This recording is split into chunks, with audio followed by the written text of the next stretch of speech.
On the way home, I'd say I'll see if she's home, because if she's still up, I don't know how late she stayed out. Maybe, I can get some.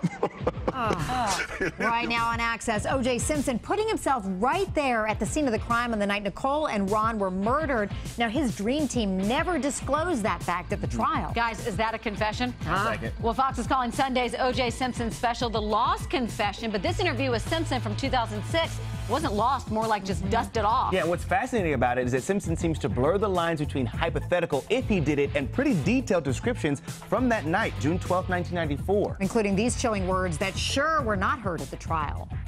As I approached her front door, she has a window right along the walkway there. I can hear something and I can see movement, and when I look, I can obviously see she was involved in something. I didn't know who it was with or what, and I hit the door and left. When you knocked on the door? No, I just hit the door. When you hit I wanted door, them to be alert, be aware that somebody's around and maybe they'd move or something. That's all. I didn't even look. I just hit the door twice and left. In his own words, that is what Simpson claims was his role in what happened the night Nicole and Ron were found murdered. As for how he thinks the murderer actually carried out the crime, Soledad O'Brien hosts the special. The entire thing is framed as a hypothetical and then goes into absolutely extraordinary, bizarre detail. This is hypothetical. I remember I grabbed a knife. I do remember that portion. The Simpson interview was done in support of the ultimately unpublished book, If I Did It. We didn't know anything about it. We did everything we could to pull that book off the shelves. We didn't want what we believed was a manual for murder because we had no idea what the book was. As Ron's sister Kim told us in 2016, the family was successful in getting the book shut down. The Goldmans, who were awarded the rights, published their own version, I Did It, Confessions of the Killer, in 2007. I've never entertained any thoughts of anybody else being involved in this case. There is zero evidence to point to any other person other than him.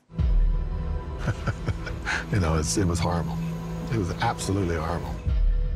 Wear the bloody clothes, so somebody had to get rid of the bloody clothes. It is strange to have something framed as a hypothetical and then have absolute reams of detail around it. I think that's what makes this so compelling. It's just bizarre. This is one story the whole world got wrong.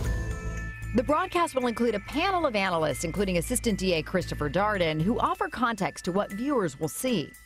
I think that if you have any question about his guilt, I think that question is about to be answered. Ultimately, viewers will have to make up their own minds whether Simpson's words are a confession or a fantasy. But for Kim Goldman, who still refuses to use Simpson's name, that decision was made 2 decades ago.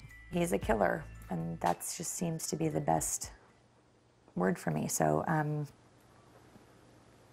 yeah. Well, it'll be very interesting to watch it on Sunday. Yeah, it will.